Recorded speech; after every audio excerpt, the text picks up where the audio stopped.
Shahbaz Gill PTI में ज्यादतियों का इस्तियारा बने हुए हैं। मामले पर आज़ाद मेडिकल बोर्ड बनाया जाए, तफ्तीश की जाए। तशद्दुद किसने किया? फवाद चौधरी ने मुतालबा दोहरा दिया। कहा कि पीटीआई की राह में रोड़े अटकाए जा रहे हैं। रियासत का वजन शहबाज गिल पर गिरा। इन्होंने कहा कि पाक फौज मुल्क की सलामती की जामिन है। उनका मजीद ये कहना था कि वजारत आला खत्म होने के बाद हमजा शहबाज आबाई घर लंदन चले गए।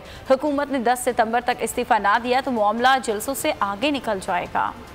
शहबाज गिल इस वक्त एक इस्तारा बन गए हैं तहरीक इंसाफ के साथ जो ज़्यादतियाँ हो रही हैं उसका, और जितनी जुल्म उन्होंने सहा है, जिस किस्म का उनके ऊपर तशद्दुद किया गया, जिस तरीके से उन्हें कैद बंद की सोबतों में रखा गया, उसकी मिसाल मिलना मुश्किल है। शहबाज गिल ने कोई ऐसी बात नहीं कही जो इससे पहले फजलुर रहमान ने ऐसी बात ना कही हो, ख्वाजा आसिफ ने ना कही हो, नवाज शरीफ ने ना कही हो, मरियम नवाज ने ना कही हो, कैप्टन सफदर ने ना कही हो, अयाज सादक ने ना कही हो। लेकिन हम देख रहे हैं कि जो रियासत का जो एक टोका है, जो रियासत का वजन है, वो सिर्फ शहबाज गिल के ऊपर गिरा है। बाकी तमाम लोग जो हैं वो साइड पे खड़े मुस्कुरा रहे हैं। आपने देखा हमजा शहबाज यहाँ पे तशरीफ लाए, उन्होंने आके वजारत आला का कलमदान संभाला। उसके बाद 24 अरब रुपए के मुकदमे में वो यहाँ पे मुलव्वस है। लेकिन हमजा शहबाज जो ही यहाँ पे उनकी वजारत आला खत्म हुई, वो अपने आबाई घर तशरीफ ले गए।